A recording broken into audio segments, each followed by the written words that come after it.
ក្នុងជីវិតប្រចាំថ្ងៃនាងជានិស្សិតសាកលវិទ្យាល័យធម្មតាប៉ុន្តែនៅលើបណ្ដាញសង្គមនាងជាអ្នកជំនាញតន្ត្រីបុរាណនិងនិពន្ធបទភ្លេងថ្មីៗជាច្រើន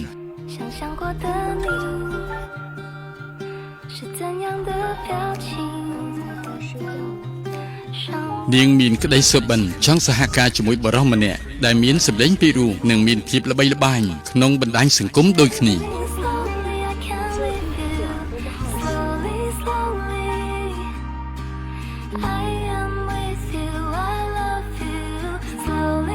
សម្លេងរបស់គាត់បានដកជាប់ក្នុងបេះដូងរបស់នាងប៉ុន្តែមិនដែលឃើញមុខគាត់ឡើយ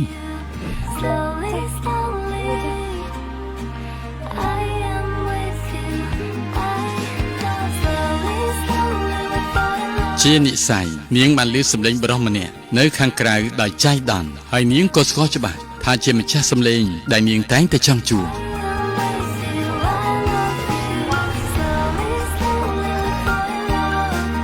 ពួកគេចាំមានទំនាក់ទំនងជាមួយគ្នាហើយផ្ដើមពីតន្ត្រីរហូតដល់មានមនោសញ្ចេតនាស្នេហា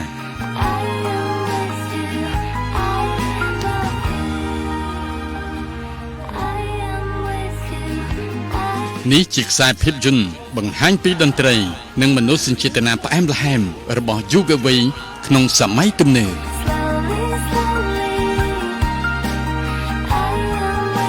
ទទួលសិទ្ធិផ្ដាច់មុខដោយក្រុមហ៊ុន PPCTV រឿងសូរសំឡេងដកក្នុងបេះដូងមានផ្សាយជូនទស្សនាចាប់ពីថ្ងៃអង្គារទី8ខែកក្កដាឆ្នាំ2025ជារៀងរាល់ថ្ងៃនៅវេលាម៉ោង11ព្រឹកនិងម៉ោង8យប់នៅលើកញ្ចក់ទូរទស្សន៍ខ្សែកាប PPCTV តែមួយគត់គឺប៉ុស្តិ៍លេខ9